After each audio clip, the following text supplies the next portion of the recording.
আসসালামু আলাইকুম গাইস, শুভ সকাল। আজকে আমরা ভোর 5টার দিকে ঘুম থেকে উঠেছি এবং সবাই রেডি হয়েছি। এখন 5:30 বাজে। আমরা আজকে দার্জিলিং টিলা ঘুরতে যাব শ্রীমঙ্গলে। আমরা মেঘের বাড়ি রিসোর্ট থেকে এখন বের হচ্ছি। সারা রাত আমাদের বাইকগুলো বাইরে ছিল, কুয়াশা দিয়ে বাইকগুলোর অবস্থা খারাপ। দুই বন্ধু পরিষ্কার করছে। আমরা এখন রওনা দিব। দার্জিলিং টিলা যাওয়ার আগে আমাদের রিসোর্টের পাশে জেরিন চা বাগান আছে, আমরা এটা একটু ঘুরে দেখব। কিন্তু দুঃখের বিষয় আমরা এটাতে ঢুকতে পারিনি, কারণ আমরা অনেক ভোরে এসেছি। এটা সকাল 10টায় খুলে। জেরিন চা বাগান শ্রীমঙ্গলের সব থেকে সুন্দর চা বাগান। এখন আমরা পুনরায় দার্জিলিং টিলার উদ্দেশ্যে রওনা করব।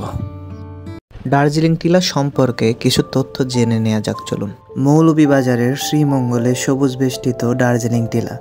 সবুজ অরণ্য আর হাওর বাওর সম্মিলিত চায়ের রাজধানী খ্যাত মৌলভীবাজার জেলা। সমতল আর উঁচু নিচু পাহাড় টিলা বেষ্টিত চা বাগানগুলো এক একটির সৌন্দর্য এক এক রকম। এসব চা বাগানের মধ্যে পর্যটকদের বিশেষ আকর্ষণের কেন্দ্রবিন্দুতে পরিণত হয়েছে শ্রীমঙ্গল উপজেলার এম.আর. খান চা বাগান, যেটা দার্জিলিং টিলা নামে পরিচিত। আমরা বাইক পার্ক করে এখন দার্জিলিং টিলার দিকে হেঁটে যাচ্ছি। কি অস্থির একটা ভিউ, দুই মুড়া বড় বড় পাহাড়, মাঝখানে আমরা দেখতেই পারতেছেন ঘন কুয়াশায় একদম চাদরে মোড়া ঢাকা। উপজেলার আশিদ্রোন ইউনিয়নে অবস্থিত এ বাগানের 7 নম্বর সেক্টরটি যেন পুরো দার্জিলিংয়ের আদলে তৈরি, অনেকটা দার্জিলিংয়ের চা বাগানের মতো দেখতে। চা বাগানগুলো দেখতে দেশি বিদেশি পর্যটকদের আগমন থাকে এই উপজেলায়। হাই গাইস, আমরা এখন দার্জিলিং, সকাল সকাল বাংলার দার্জিলিং। এম.আর. খান চা বাগানের খাতায় এই সেকশনটির নাম 7 নম্বর সেকশন হলেও পর্যটকদের কাছে দার্জিলিং টিলা নামে বেশ পরিচিত পেয়েছে। শ্রীমঙ্গল শহর থেকে প্রায় 12 কিলোমিটার দূরে দার্জিলিং টিলার অবস্থান।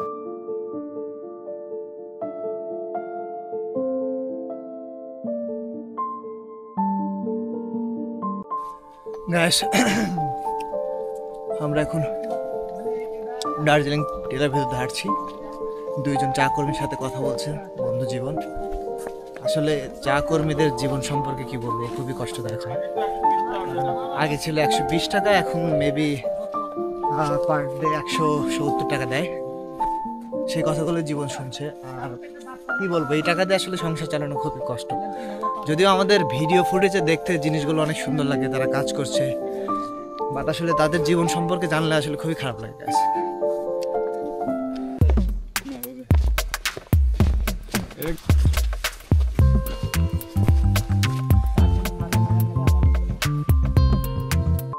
গাইস, আমি এখন দার্জিলিং টিলার উপরে।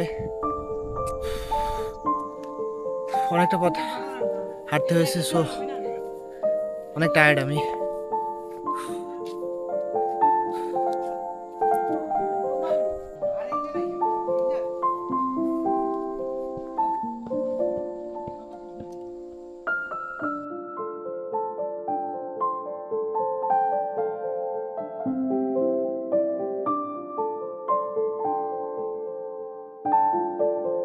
দার্জিলিং টিলার সৌন্দর্যে দর্শনার্থীদের চোখ যেন আনন্দের জোয়ার বয়ে চলেছে। চারিদিকে সবুজ চা বাগান আর মনোমুগ্ধকর নানা প্রজাতির ছায়াবৃক্ষ।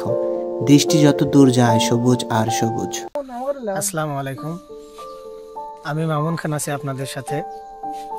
আমরা আছি আজকে আপনার হচ্ছে শ্রীমঙ্গল দার্জিলিং পয়েন্টে আর কি। তো এখানে আমরা সকাল 6টায় এন্ট্রি নিয়েছি। আসলে আপনারা যদি শ্রীমঙ্গলের মানে প্রকৃতির সৌন্দর্যটা দেখতে চান, তাহলে অবশ্যই সকালে ঘুম থেকে উঠতে হবে। এটা আসলে রাসূল করিম সাল্লাল্লাহু আলাইহি সাল্লাম বলেছেন যে পাখির সাথে ঘুমাতে যাবে এবং পাখির সাথে ঘুম থেকে উঠবে, তাদের জীবনটা অনেক সুন্দর এবং সমৃদ্ধ হবে। আমরা এখন দার্জিলিং টিলা থেকে নিচের দিকে নেমে যাচ্ছি। এখন ধীরে ধীরে সব পর্যটকবৃন্দ দার্জিলিং টিলার উপরের দিকে উঠছেন। দার্জিলিং টিলাতে আজকে আমরাই সর্বপ্রথম এন্ট্রি নিয়েছি।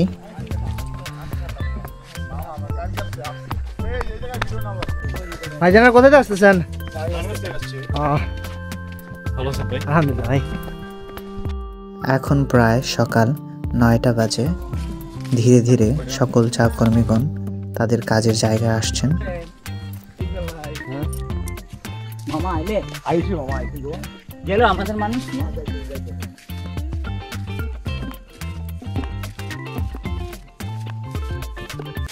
একজন চা কর্মী ভাই কাজ করছে, চলুন তার সাথে গিয়ে কিছু কথা বলা যাক।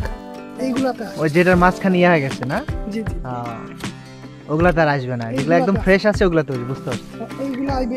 হ্যাঁ গাছ, এগুলা গাছগুলো কাটা হচ্ছে, এখান থেকে আবার ডালপালা গজাবে। উনি বলতেছে যেগুলোতে আসলে এরকম দাগ আছে এইগুলো থেকে আর পাতা গজাবে না, যেগুলো এই যে ফ্রেশ এইগুলো থেকে পাতা গজাবে। ভাইজানের নামটা? আপন ভাই, কথা বলে ভালো ভালো থাকবেন। হ্যাঁ থাকবেন। হ্যাঁ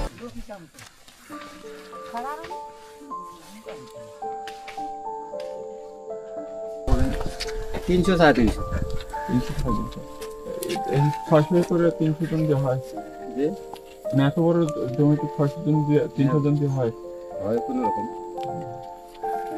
আপনারা কি প্রতিদিন দিয়ে দেন? আমার সপ্তাহে উইকলি পেমেন্ট। আজকের মতো বিদায় নিচ্ছি গাইস। আবারও নতুন কোনো ভিডিও নিয়ে হাজির হব আপনাদের সামনে। আমার সাথে থাকার জন্য আমার চ্যানেলটি সাবস্ক্রাইব করুন এবং পাশে থাকা বেল আইকনটি প্রেস করুন। আবারও দেখা হবে। আল্লাহ হাফেজ।